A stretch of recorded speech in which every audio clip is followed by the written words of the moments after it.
அங்கிகளின் சிறப்பியல்புகள்.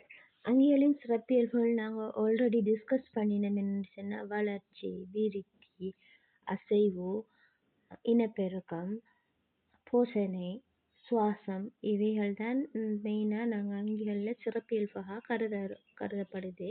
So நாங்கள் முதலாவது பார்ப்போம் இன்னைக்கு வளர்ச்சி. வளர்ச்சிக்கு நாங்கள் இங்கிலீஷில் வந்து க்ரோத்ன்னு சொல்லுவோம். இன்னைக்கு இங்கே பாருங்கள், முதலாவது எக்ஸாம்பிள் தந்திக்கிறாங்க. இந்த பூனை குட்டியில இருந்து தான் நாங்கள் இன்னைக்கு பூனை பெருசாகி வருது.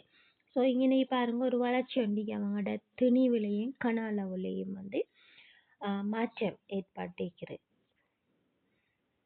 அதே நேரம் நீங்கள் எக்ஸாம்பிள் தாவரத்துக்குரிய எக்ஸாம்பிள் வந்து தென்னை மரத்தை எடுத்தோம்னா தேங்காயில் இருந்து தான் தென்னை மரம் உருவாகுது. ஸோ இதில் திணிவுலையும் கன அளவுலையும் மாற்றம் ஏற்பட்டுச்சு.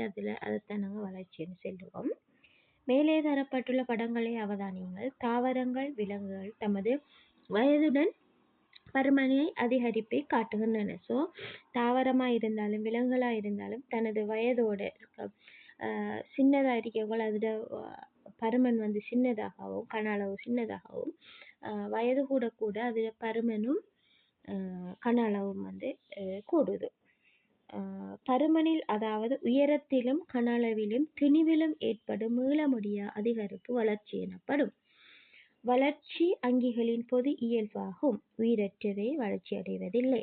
ஸோ இந்த பந்தியிலிருந்து எங்களுக்கு தேவையானது என்னன்னு சொன்னால், வளர்ச்சி என்றா என்னங்கிற வரைவிலக்கணம் தேவை. வளர்ச்சிங்கிறதுக்குரிய வரைவிலக்கணம் வந்து உயரத்திலும் கன அளவிலும் திணிவிலும் ஏற்படும் மீள முடியாத அதிகரிப்பு. சரியா?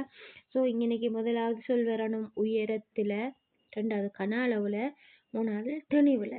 இந்த 3 சொல்லும் கட்டாயம் முக்கியம். அதோட மீள முடியாத அதிகரிப்பு. இந்த 4 சொல்லும் இருந்தால் தான் உங்களோட வளர்ச்சிங்கிறதுக்குரிய வரைவிலக்கணம் பூர்த்தி ஆகும். ஸோ இந்த 4 சொல்லையும் நீங்கள் ஞாபகம் வச்சுக்கணும். அதே நேரம் உயிருள்ளவைகள் வந்து இது ஒரு பொதுவான ஒரு சிறப்பியல்பாக இருக்கும். ஆனால் உயிரற்றவைகள் நாங்கள் ஆல்ரெடி யூனிட் 6 ஃபர்ஸ்ட் இதில் பார்த்தோம்னாங்க, உயிரற்றவை வந்து இந்த இயல்பாக காட்டாது. ஸோ இது ஒரு உயிரற்றவைக்குரிய ஒரு சிறப்பியல்பாக இல்லை. ஆனால் உயிருள்ளவைக்குரிய மிக பொருத்தமான சிறப்பியல்பு. ஸோ நாங்கள் என்ன செய்கிறோம்னு சொன்னால், இப்போ வளர்ச்சியை பற்றி வங்கிகளில் வளர்ச்சியை பற்றி நாங்கள் தெரிஞ்சு கொள்ளது நாங்கள் ஒரு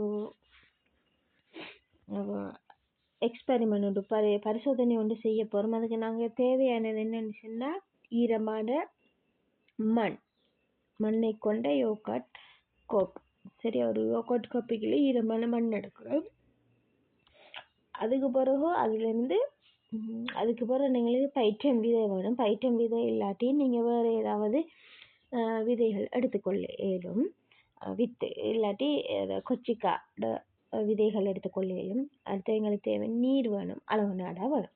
ஸோ நாங்கள் இப்போ இன்னைக்கு தந்திக்கிற உதாரணத்தை பார்த்த மாதிரி தான், நாங்கள் பைட்டம் விதையை எடுத்து என்னென்று செய்கிறோம்னா, ஒரு நாள் நாங்கள் தண்ணியில் ஊற விடுறோம். அது இல்லாட்டி கடலை, கொச்சிக்காய் இதெல்லாம் நாங்கள் கொஞ்சம் தண்ணியில் ஊற வைக்கும் போது உள்ளுக்கு என்ன நடக்குதுன்னு வித்துக்குள்ளே உறங்கு நிலையில் காணப்படுற போசனை இணைய பதார்த்தங்கள் எல்லாம் அது ஆக்டிவ் ஆகுது. சரி, அதை வந்து அந்த தொழிற்படக்கூடிய நிலைக்கு மாறுது. அதுக்கு பிறகு அந்த வித்து என்ன செய்கிறோம்னா, ஈரமான மண் கொண்ட யோகட் கப்புக்குள்ளே நாங்கள் என்ன செய்கிறோம்னு சொன்னால், அதை வந்து மண்ணுக்குள்ளே புதைச்சி மூடி வைக்கலாம். சரி, அதே நேரம் நாங்கள் என்ன செய்யணும்னு சொன்னால், அந்த யோகட் கப்பில் துளைகள் போட்டிக்கணும். ஏன்னா நாங்கள் நீர் போடும்போது அந்த நீர் வந்து தேங்கி நிற்காமல் வடிஞ்சு விடணும். இல்லாட்டி என்ன நடக்கும்னா, அந்த விதைகள் வந்து இப்போ அழுகி போய்த்திரும். அதனால தான் நாங்கள் இன்னைக்கு யோகட்டில் அடிப்பகுதியில் துளையிடுறோம். ஸோ அதுக்கப்புறம் என்ன சொன்னால், பைட்டம் விதையை நாங்கள் வைக்கிறோம். அது என்ன செய்யணும்னா முளைச்சி இலைகள் வேர்களும் இலைகளும் வர தொடங்கும். ஸோ நாங்கள் ஒவ்வொரு நாளும் அந்த இலை இப்போ அதாவது மேல் நோக்கி வளர்ற இதை அளப்பதன் மூலம் என்ன செய்யலாம்னு சொன்னால், இன்னைக்கு வளர்ச்சி இருக்கிறதுங்கிறத நாங்கள் கன்ஃபார்ம் பண்ணிக்கொள்ள இயலும். இது உங்களுக்கு ஈஸியாக வீட்லேயும் செஞ்சு கொள்ள இயலும். உங்களுக்கு இன்ட்ரெஸ்ட் இருந்தால் நீங்கள் அதை செய்து பாருங்கள்.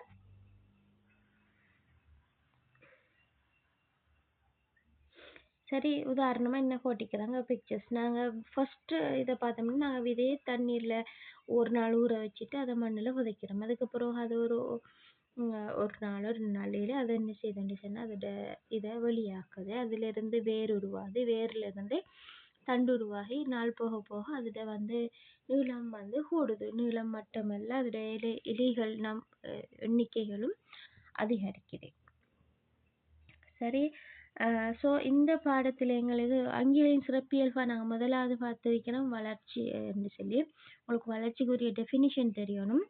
இது யாருல இருக்குன்னா, உயிருள்ள வற்றில தான் காணப்படுது. இந்த வளர்ச்சிங்கிற சிறப்பியல்பு உயிரற்றவையில இல்ல. அதுக்கு உங்களுக்கு எக்ஸாம்பிள் தேவைன்னு சொன்னா, நீங்க இத ஞாபகம் வச்சுக்கணும். இவ்வளவுதான் இந்த வளர்ச்சிக்கு நீங்க ஞாபகம் வச்சுக்கொள்ளக்கூடியது. அப்ப இதுல கேட்கக்கூடிய கேள்வி என்னன்னு சொன்னா, ம் அவன் வளர்ச்சி என்றா என்னன்னு கேளும் அது கட்டாயம் உங்களுக்கு தெரிஞ்சிருக்கணும்.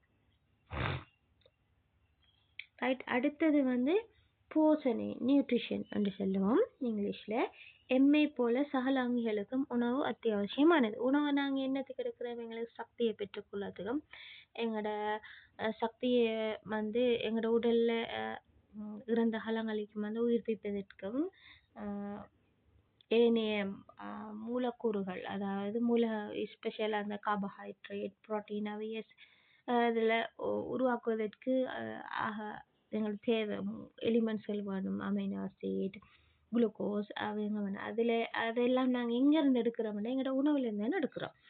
அங்கிகள் தனது உணவு தேவையை பூர்த்தி செய்து கொள்வது போஷணை எனப்படும். ஸோ இன்னைக்கு எங்களுக்கு இந்த டெஃபினிஷன் வேணும். போஷணை என்றா என்னன்னு சொன்னால், அங்கிகள் தனது உணவு தேவையை பூர்த்தி செய்து கொள்வதை நாங்கள் வந்து போஷணை என்று சொல்கிறோம்.